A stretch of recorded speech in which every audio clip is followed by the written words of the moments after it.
বনের জমি দিতে হবে কিনা? বাহ, বনের জমি দিতে হবে কিনা মানে বনের জমি যদি না দেন তাহলে গুনাহ তো হবে ডবল। বনের জমি না মাইরা রাস্তায় যদি দাঁড়ায়া ছুরি নিয়ে ডাকাতি করেন, সিএনজি থামায়া, অটো থামায়া, বাস থামায়া, রিক্সা ভ্যান থামায়া যদি মানুষ থেকে সারা রাত ডাকাতি করেন, যে পরিমাণ গুনাহ হবে, বনের বাপমার সম্পত্তিতে যে ভাগ আছে সেটা না দিলে গুনাহ তার চেয়ে বেশি হবে। কেন বেশি হবে জানেন? কারণ এটা আত্মীয়। অন্য মানুষের হক নষ্ট করলে একটা গুনাহ, আর এখানে হক নষ্ট করলে ডবল গুনাহ। এক তো হক নষ্ট করলেন, আবার আত্মীয়র ক্ষতি করলেন। রাসূল করিম সাল্লাল্লাহু আলাইহি ওয়াসাল্লাম বলেছেন, আস-সাদাকাতু আলাল মিসকিনি সাদাকা ওয়াস-সাদাকাতু আলা যাবিল আরহামে সিলাতুন ওয়া সাদাকাতুন। সাধারণ কোন গরিবকে দান করলে শুধু দানের সওয়াব হবে, আর আত্মীয়কে দান করলে দান এবং আত্মীয়তার সম্পর্ক রক্ষার সওয়াব হবে, ডাবল সওয়াব। তাহলে গুনাহটাও সেরকম হবে। কোন অবস্থাতে বন্ধের হক মারবেন না। ভাই, ওয়াজ শুনে কোনো কাজ হবে না, ভালো করে শুনেন।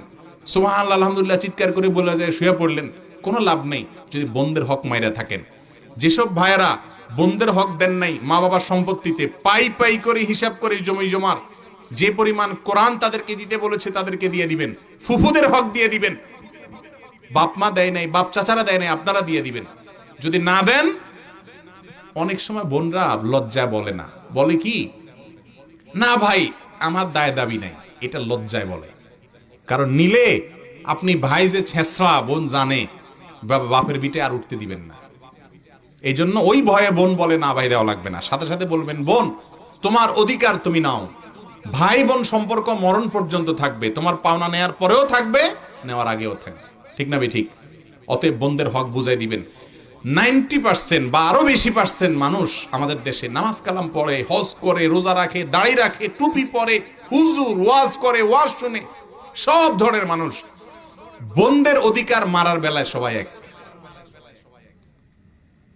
একটু হাত তুলে দেখান তো যারা বোনদের অধিকার পাই পাই করে সঠিকভাবে হিসাব করে দিয়ে দিচ্ছেন, একটু হাত তুলে দেখান।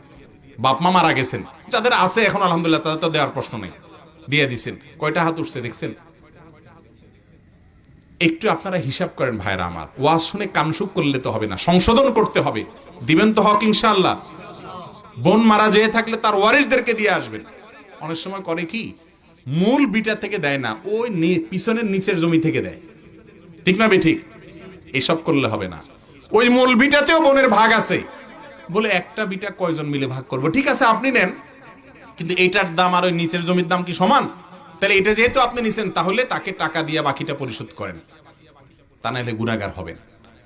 দুনিয়াতে বোন কিছু বলবে না ভাই। কিয়ামতের দিন ভাই বোন কেউ কাউকে ছাড়বে? বাপ মা ছাড়বে না, সন্তান ছাড়বে না, স্ত্রী স্বামী ছাড়বে না, তাহলে বোনকে কেউ ছাড়বে না। পাই পাই করে নিবে সেদিন। মনে রাখবেন, দুর্নীতি করলে, চুরি করলে তারে চোর বলেন। আপনি আমিও তো ভদ্রবেশে চোর। বোনের হক মারছেন, ফুফুর হক মারছেন, আপনি তো চোর না, ডাকাত। মনে কষ্ট নিয়েন না, সংশোধন করবেন তো ইনশাআল্লাহ। আল্লাহ আমাদের তৌফিক দান।